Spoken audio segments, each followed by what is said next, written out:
అండి, ఎలా ఉన్నారు? సో ఇక లేట్ చేయకుండా మన క్లాస్ స్టార్ట్ చేద్దాం. ఫస్ట్ మనం హెయిర్ సైన్స్ నుంచి స్టార్ట్ చేద్దాం.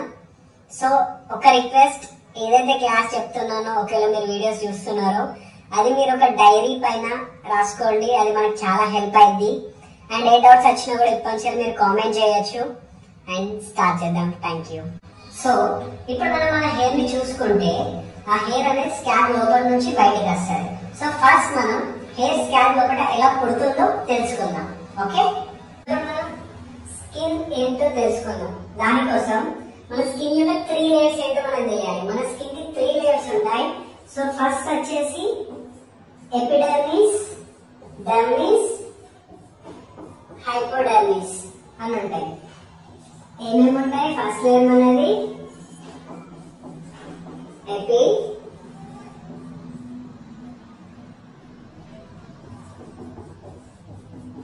ఎపిడర్మిస్,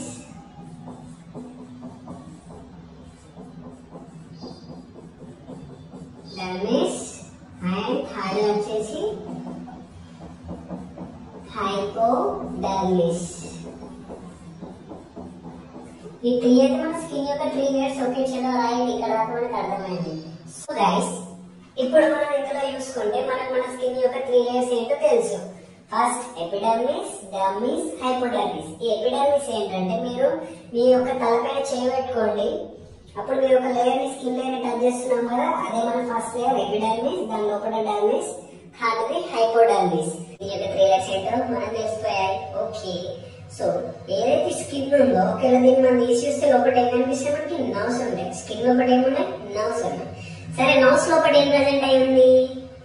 నర్వ్స్ లోపల మనకి ఏముంటాయి? బ్లడ్ ఉంటుంది. నర్వ్స్ లోపల ఏముంది? బ్లడ్ ఉంది. సరే, బ్లడ్ లో కూడా ఏం ప్రజెంట్ అయి ఉంటాయి? బ్లడ్ లోపల మనం ఏదైతే ఫుడ్ తింటున్నామో ఆ ఫుడ్ లో ఉండే ప్రోటీన్, న్యూట్రిషన్స్ అన్ని మన బ్లడ్ లోకి వెళ్తాయి. అండ్ బ్లడ్ ఒకటే దగ్గర ఉండిద్దా అంటే లేదు. బ్లడ్ ఏమైంది? మన బాడీ అంతా పాస్ అయిపోతుంది. బ్లడ్ ఏమైంది? బాడీ అంతా పాస్ అయిపోతుంది. సో బ్లడ్ ఎప్పుడు బాడీ అంతా పాస్ అయిందో అప్పుడు మన స్కిన్ ఏదైతే ఒకవేళ మన స్కిన్ స్కాల్ప్ అనుకున్నాం. స్కాల్ప్ ఫస్ట్ లేయర్ ఇది, కింద హైపోడర్మిస్ అనుకున్నాం. సో ఈ బ్లడ్ పాస్ అయితే ఎప్పుడైతే హైపోడర్మిస్ కూడా రీచ్ అయిపోతుంది కదా. సో ఎప్పుడైతే ప్రోటీన్, న్యూట్రిషన్స్ అనేవి మన బ్లడ్ లో ఉన్నాయి అండ్ ప్రోటీన్, న్యూట్రిషన్స్ మన స్కిన్ యొక్క థర్డ్ లేయర్ హైపోడర్మిస్ కి రీచ్ అయినప్పుడు ఏం జరిగిందో ఇప్పుడు చూద్దాం. ఓకే, సో ఇప్పుడు మనకి మన స్కిన్ యొక్క 3 లేయర్స్ తెలుసు. Epidermis, dermis, hypodermis. So skin ఒక థర్డ్ లేయర్ ఏంటి? హైపోడర్మిస్. స్కిన్ దాని లోపల ఒక స్కిన్ తీసేసి మనకి ఏం కనిపిస్తే నర్వ్స్ ఉంటాయి. సో మన స్కిన్ లోపల మనకి ఏమున్నాయి? నర్వ్స్ ఉన్నాయి. ఎగ్జాంపుల్ ఇది మన నర్వ్స్. సో స్కిన్ లోపల నర్వ్స్ ఉన్నాయి. ఇవేంటి? మన నర్వ్స్. సో స్కిన్ లోపల నర్వ్స్ ఉన్నాయి. ఈ నర్వ్స్ ఏం చేస్తాయి? నర్వ్స్ లోపల ఏముంది? బ్లడ్ ఉంది. బ్లడ్ లోపల ప్రోటీన్, న్యూట్రిషన్స్ ఉన్నాయి. సో ఆ ప్రోటీన్, న్యూట్రిషన్స్ అనేది ఎప్పుడైతే మన థర్డ్ లేయర్ రీచ్ అయిందో ఈ థర్డ్ లేయర్ ఏం చేస్తుంది అంటే ఆ ప్రోటీన్, న్యూట్రిషన్ అబ్జర్వ్ చేసుకొని ఇలా ఎనర్జీ సెల్స్ క్రియేషన్ చేస్తుంది. సో థర్డ్ లేయర్ ఏముంది? మనకి అన్ని energy cells. So third layer లో energy cells. So third layer ఏం చేసి ఎనర్జీ అంతా స్టోర్ చేసుకుంది. ఇక్కడ మనకి ఎనర్జీ సెల్స్ అనేది స్టోర్ అయిపోయినాయి. ఈ ఎనర్జీ సెల్స్ మన బ్లడ్ లో ఉండే protein, nutritions third layer hypodermis observe చేసుకొని ఎనర్జీ సెల్స్ ని క్రియేట్ చేసి స్టోర్ చేసుకుంది. సో నెక్స్ట్ మన సెకండ్ లేయర్ ఏదైతే డర్మిస్ ఉందో ఈ డర్మిస్ లో కూడా ఒకటి ఇలా ఉంటుంది. దీని పేరు డర్మల్ పాప్లా. డిపి అంటే ఢిల్లీ పోలీస్ కాదు, డర్మల్ పాప్లా. సో ఈ డర్మల్ పాప్లాకి అండ్ థర్డ్ లేయర్ కి ఒక కనెక్షన్ ఉంది. కనెక్షన్ ఇచ్చే దాని పేరే blood capillary. So blood capillary ఈ షార్ట్ ఫార్మ్స్ అన్ని నేను కామెంట్స్ లో మళ్ళీ ఫుల్ నేమ్ తో రాస్తాను. సో ఇదేం చేస్తుంది? ఈ యొక్క కనెక్షన్ ద్వారా డర్మల్ పాప్లా కింద ఉన్న ఎనర్జీని అబ్జర్వ్ చేసుకుంటుంది. సో ఎప్పుడైతే డర్మల్ పాప్లా కింద ఉన్న ఎనర్జీని అబ్జర్వ్ చేసుకుందో సో ఈ డర్మల్ పాప్లా ఏం చేస్తుంది? బ్లడ్ క్యాపిలరీ ద్వారా కింద ఉన్న ఎనర్జీని అబ్జర్వ్ చేసుకొని కొన్ని సెల్స్ ని ప్రొడ్యూస్ చేస్తుంది. ఏమైతుంది? సెల్స్ ప్రొడక్షన్ అవుతుంది. సో ఇక్కడ ఏమైంది? సెల్స్ ప్రొడ్యూస్ అయిపోయినాయి. సో ఈ సెల్స్ ఎట్లున్నాయి జూనికి? మనకి ఒక సెల్ జూనికి ఇలా ఉంది. ఈ ఒక్క సెల్ ఏమైతుంది అంటే ఇంకో 2 సెల్స్ కి బర్త్ ఇస్తాయి. ఈ 2 సెల్స్ ఏం చేస్తాయి? ఇంకో 2 సెల్స్ కి బర్త్ ఇస్తాయి. సో ఇట్లా ఒక సెల్ 2, 2, 4, 4, 8 అట్లా మల్టిపుల్ అవుతూనే ఉంటాయి. సో ఎప్పుడైతే సెల్స్ అనేవి మల్టిపుల్ అవుతున్నాయో అప్పుడు ఏమైతుంది, మనకి హెయిర్ కూడా గ్రోత్ అవుతా ఉంటది. ఎలా అంటే సెల్స్ అనేవి మల్టిపుల్ అవుతున్నాయి అంటే ఇక్కడ స్పేస్ సరిపోక ఏమైతే సెల్స్ అనేవి పైకి వస్తూ ఉంటాయి. ఇలా పైకి వస్తున్న కొద్ది ఏమైతే మనకు దాని ద్వారా మన హెయిర్ కూడా గ్రోత్ అవుతా ఉంటది. సో దాని ద్వారా ఏమైతే మన హెయిర్ కూడా గ్రోత్ అవుతూ పైకి వస్తూ ఉంటది. సో ఇక్కడ మీరు అబ్జర్వ్ చేయొచ్చు, మన బ్లడ్ లో ఉండే ప్రోటీన్ న్యూట్రిషన్స్ ఏమైనా ఎనర్జీ సెల్స్ గా కన్వర్ట్ అయిపోయినాయి. థర్డ్ లేయర్ లో హైపోడర్మిస్ ఏం చేసింది, ఎనర్జీ సెల్స్ ని స్టోర్ చేసింది. ఎనర్జీ సెల్స్ అనేది స్టోర్ అయిపోయాయి. ఇక్కడ ఎనర్జీ సెల్స్ స్టోర్ అయిపోయింది అంటే మన సెకండ్ లేయర్ లో ఉండే డర్మా పాపులా ఏం చేస్తుంది, సెకండ్ లేయర్ లో ఉండే డర్మా పాపులా బ్లడ్ క్యాపిలరీ ద్వారా ఆ ఎనర్జీని అబ్జర్వ్ చేసుకుంది. బ్లడ్ క్యాపిలరీ ద్వారా ఆ ఎనర్జీని అబ్జర్వ్ చేసుకుంది. ఎనర్జీ అబ్జర్వ్ అయిపోయిన తర్వాత డర్మా పాపులా ఏం చేసింది, సెల్స్ ని పుట్టిస్తుంది. కొన్ని సెల్స్ అనేది పుట్టినాయి. ఒక సెల్ ఏమైతుంది, అప్పుడు 2 అవుతున్నాయి, 2 సెల్ ఏమైపోతున్నాయి, 4 అవుతున్నాయి, 4 ఏమైతున్నాయి, 8 అవుతున్నాయి. ఏదో మనం మెగాస్టార్ గారు చెప్పినట్లేదా, గుర్తొచ్చిందా డైలాగ్, ముగ్గురికి సాయం చేయండి, ఆ ముగ్గురిని మరో ముగ్గురికి సాయం చేయమనండి అనుకుంటే మల్టిపుల్ అవుతా ఉంటాయి కదా. అలానే మన సెల్స్ కూడా 1, 2 అయిపోతే 2, 4, 4, 8, 8, 16 అట్లా మల్టిపుల్ అయి పైకి వస్తూ ఉంటాయి. ఎప్పుడైతే అలా పైకి వస్తూ ఉంటాయో అప్పుడు మన హెయిర్ కూడా గ్రోత్ అయి పైకి వెళ్తా ఉంటది. మనం నార్మల్ గా చూడొచ్చు, మనం కొందరు అంటారు పార్లర్ లో ఆంటీ కట్ చేసింది, వాడు కట్ చేసిండు, అప్పంచని నా హెయిర్ గ్రోత్ అయితలేదు, మా వాళ్ళనే కళ్ళు పడ్డాయి అందుకే నా హెయిర్ గ్రోత్ అయితలేదు అనేసి కొన్ని అంటారు. రైట్, అది నిజమా? కాదండి, అది నిజం కాదు. సో ఎందుకు అవ్వట్లేదు, ఎందుకు స్లో ఉంది అంటే సెల్స్ అనేవి మల్టిపుల్ కాకపోయినా లేకపోతే ఫాస్ట్ గా మల్టిపుల్ కాకపోయినా కూడా హెయిర్ గ్రోత్ అనేది స్లో అయిపోతుంది. సెల్స్ మల్టిపుల్ కాకపోతే హెయిర్ గ్రోత్ ఆగిపోతుంది. స్లో మల్టిపుల్ అవుతుందంటే స్లో హెయిర్ గ్రోత్ ఉంటుంది. బట్ దీనికి రీజన్ ఏంటి అంటే కింద ఎనర్జీ రావాలి. అంతే, మన హైపోడర్మిస్ లో ఎనర్జీ ఉండాలి. ఇక్కడ ఎనర్జీ లేకపోతే డర్మా పాపులా దాన్ని అబ్జర్వ్ చేసుకుని సెల్స్ ఎలా ప్రొడ్యూస్ చేస్తుంది. రైట్, మరి ఇక్కడ ఎనర్జీ ఎలా రావాలి? మనం తినే ఫుడ్ లో ప్రోటీన్ న్యూట్రిషన్స్ ఉండాలి. మనం టైంకి తింటామా? తినాం. మనం అట్లా తింటే మంచిగా అట్లా తినాం కదా.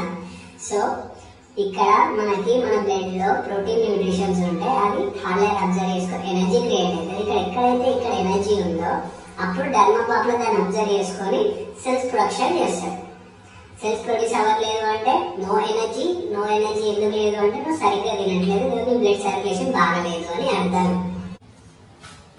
సో ఇక్కడ మనకి హెయిర్ ఎలా పడుతుందో తెలిసిపోయింది. సో నెక్స్ట్ మనం స్కాల్ప్ పైన అప్పుడప్పుడు చూస్తే ఆయిల్ వస్తుంది. ఆ ఆయిల్ ఎలా వస్తుంది అంటే మన హెయిర్ ఎప్పుడైతే పుడుతుందో అది ఇలా ఒక గ్లాండ్ క్రియేషన్ చేసుకుంది. దీన్ని మనం సెబాషియస్ గ్లాండ్ అంటాం. సో ఇదేం ప్రొడ్యూస్ చేస్తారంటే సెబ్బం ప్రొడ్యూస్ చేస్తారు. ఈ సెబ్బం అంటే ఏంటిది అంటే న్యాచురల్ ఆయిల్. ఈ ఆయిల్ అనేది ప్రొడ్యూస్ అయ్యి పైకి వస్తూ ఉంటారు. సో ఇది మనకి న్యాచురల్ ఆయిల్, అందుకే మనం ఆయిల్ చూస్తూ ఉంటాం మన స్కాల్ప్ పైన. అలా కాకుండా మన స్కాల్ప్ మీద ఇంకా స్వెట్ చూస్తాం. సో మన స్కాల్ప్ ఒకటి ఇలా ఒక గ్లాండ్ ఉంటుంది. దీన్ని మనం ఏమంటాం, స్వెట్ గ్లాండ్ అంటాం. ఇదేంటంటే స్వెట్ గ్లాండ్. సో ఈ స్వెట్ గ్లాండ్ ఏం చేస్తుంది, స్వెట్ ప్రొడ్యూస్ చేస్తుంది. అండ్ నెక్స్ట్ మనం చూస్తే అప్పుడప్పుడు స్కాల్ప్ పైన ఇలా ఒకటి మనకు గూస్ బంప్స్ వస్తాయి. ఎందుకు అంటే ఇలా ఒక మజిల్ ఉంటుంది, దీని పేరు అరెక్టర్ పిల్లీ మజిల్. సో ఈ అరెక్టర్ పిల్లీ మజిల్ వల్ల మనకి గూస్ బంప్స్ అనేవి వస్తూ ఉంటాయి. ఇక్కడ చూడొచ్చు మన స్కాల్ప్ లో ఒకటేమో మనకి సెబాషియస్ గ్లాండ్ ఉంది. ఆ సెబాషియస్ గ్లాండ్ ఏం చేస్తుంది అంటే న్యాచురల్ ఆయిల్, దాన్ని మనం సెబ్బం అంటాం. ఆ సెబ్బం ఏమైతుంది, ఆ న్యాచురల్ ఆయిల్ ఎక్కువ ప్రొడ్యూస్ అయితే ఆయిలీ స్కాల్ప్, తక్కువ ప్రొడ్యూస్ అయితే డ్రై స్కాల్ప్. ఎక్కువ ప్రొడ్యూస్ అయితే ఆయిలీ స్కాల్ప్, తక్కువ ప్రొడ్యూస్ అయితే డ్రై స్కాల్ప్. సో ఇక్కడ మనకి స్కాల్ప్ పైన ఆయిల్ ఎక్కువ ప్రొడ్యూస్ అయితే ఏ ప్రాబ్లం వస్తుంది, తక్కువ ప్రొడ్యూస్ అయితే ఏం ప్రాబ్లం వస్తుందో తెలుసు. నెక్స్ట్ మనం ఇంకోటి చూస్తే ఇక్కడ మనకి ఏముంది, స్వెట్ గ్లాండ్ ఉంది. ఈ స్వెట్ గ్లాండ్ ఏంటి అంటే స్వెట్ ప్రొడ్యూస్ చేస్తారు. మీకు చెమట వస్తుంది కదా, అదే మన స్వెట్. సో ఆ చెమట రావడం వల్ల బెనిఫిట్ ఏంటి అంటే మన బాడీ టెంపరేచర్ కంట్రోల్ అవుతుంది. లైక్ ఇప్పుడు మనకి జ్వరం వచ్చింది, మనం ఏం చేస్తాం, ఒక డోలో టాబ్లెట్ వేసుకుంటాం, 2-3 చేతులు కప్పుకొని అంటాం. జ్వరం తగ్గిందా లేదా ఎట్లా చూస్తాం, స్వెట్ వస్తే జ్వరం తగ్గిందా, బాడీ ఒళ్ళు చల్లబడ్డది, బాడీ కూల్ అయిపోయింది. చెమట ద్వారా ఏమైతుంది, బాడీ కూల్ అవుతుంది. సో ఇక్కడ స్వెట్ ఏం చేస్తుంది అంటే మీ బాడీని కూల్ చేస్తుంది. మీరు చూడొచ్చు అప్పుడప్పుడు చాలా హాట్ వాటర్తో స్నానం చేస్తాం, తర్వాత 10 నిమిషాలకు స్వెట్ వస్తుంది కదా. ఎందుకు రీజన్ ఏంటి? ఎందుకు అంటే ఆ ఏదైతే హాట్ వాటర్ ఉందో మీ బాడీలో హార్మోన్స్ ఏదైతే అవి కెపాసిటీ ఉందో దానికంటే నువ్వు ఎక్కువ హాట్ వాటర్ బాడీలో నీ హార్మోన్స్ తట్టుకునే దానికంటే నువ్వు ఎక్కువ హాట్ వాటర్ వాడే వరకు అవేమైపోతున్నాయి, మళ్ళీ స్వెట్ ప్రొడ్యూస్ చేసుకొని నీ బాడీ టెంపరేచర్ ని కంట్రోల్ చేస్తుంది, న్యూట్రల్ అవుతుంది. అంతే స్వెట్ గ్లాండ్ యొక్క జీవిత కారణం ఇది. అండ్ ఇంకోటి మనం అన్నాం ఎరెక్టర్ పిల్లీ మజిల్. ఈ ఎరెక్టర్ పిల్లీ మజిల్ ఏంటంటే అది గూస్ బంప్స్. మీకు స్కిన్ పైన గూస్ బంప్స్ వస్తాయి, స్కిన్ మీద గూస్ బంప్స్ వస్తాయి కదా. ఇప్పుడు అనుష్క చూసినాం అనుకో గూస్ బంప్స్, కాజల్ చూసినాం అనుకో గూస్ బంప్స్, ప్రభాస్ గారిని చూసినా మనకి గూస్ బంప్స్ వస్తూ ఉంటాయి. సో ఇంకా ఏదైనా షాకింగ్ విషయం విన్నా కూడా మనకు గూస్ బంప్స్ వస్తాయి. ఎందుకు అంటే ఎరెక్టర్ పిల్లీ మజిల్ అనేది మన బాడీలో హార్మోన్ చేంజ్ అయినప్పుడు ఎరెక్టర్ పిల్లీ మజిల్ దగ్గరికి అయిపోతాయి. సో దగ్గరికి అయినప్పుడు ఆటోమేటిక్ గా బయట ఉన్న హెయిర్ స్టాండ్ అయిపోతుంది, అంతే. అండ్ ఈ ఎరెక్టర్ పిల్లీ మజిల్ ఏదైతే ఉందో అది మీ ఐబ్రోస్ లో అండ్ ఐ లాషెస్ లో ఉండదు, కను రెప్పులపై అండ్ కను బొమ్మలపై ఆ ఎరెక్టర్ పిల్లీ మజిల్ అనేది ఉండదు. సో ఈరోజు మనం హెయిర్ ఎలా పడుతుంది స్కాల్ప్ లోపట, అండ్ ఆయిల్ ఎందుకు వస్తుంది, స్వెట్ ఎందుకు వస్తుందో తెలుసుకున్నాం. అండ్ నెక్స్ట్ వీడియోలో మనం బయట హెయిర్ ఎలా పడుతుంది, అందులో ఎన్ని లేయర్స్ ఉన్నాయి ఏంటో తెలుసుకుందాం. ఓకే. అండ్ ఏమైనా డౌట్స్ ఉన్నా, వీడియో అర్థం కాకపోయినా, బేసిక్లీ కొంచెం షార్ట్ క్లిప్స్ ఈజీ చేస్తున్నాను ఎందుకంటే మన దగ్గర పెద్ద ఎక్విప్మెంట్ ఏం లేదు. నేను చెప్పాను కదా అందరం మిడిల్ క్లాస్, అడ్జస్ట్ అయితే వెళ్ళిపోవాలండి. సో అర్థం కాకపోతే కామెంట్స్ పెట్టండి, మీకోసం నేను మళ్ళీ ఆ ఒక్క మీకు ఏదైతే క్వశ్చన్ ఉందో దానికోసం సపరేట్ వీడియో చేస్తా, మీకు అర్థమైనా చెప్తా. ఓకే. అండ్ ఏదైతే షార్ట్ ఫామ్ రాశానో దాని ఫుల్ మీనింగ్ అండ్ మళ్ళీ నేను ఒకసారి మన కామెంట్స్ లో రాస్తాను, ఇంగ్లీష్ లో రాస్తాను, తెలుగులో కూడా రాస్తాను. ఓకే. యా కలుద్దామండి. Thank you. జాగ్రత్త. బాయ్. See you.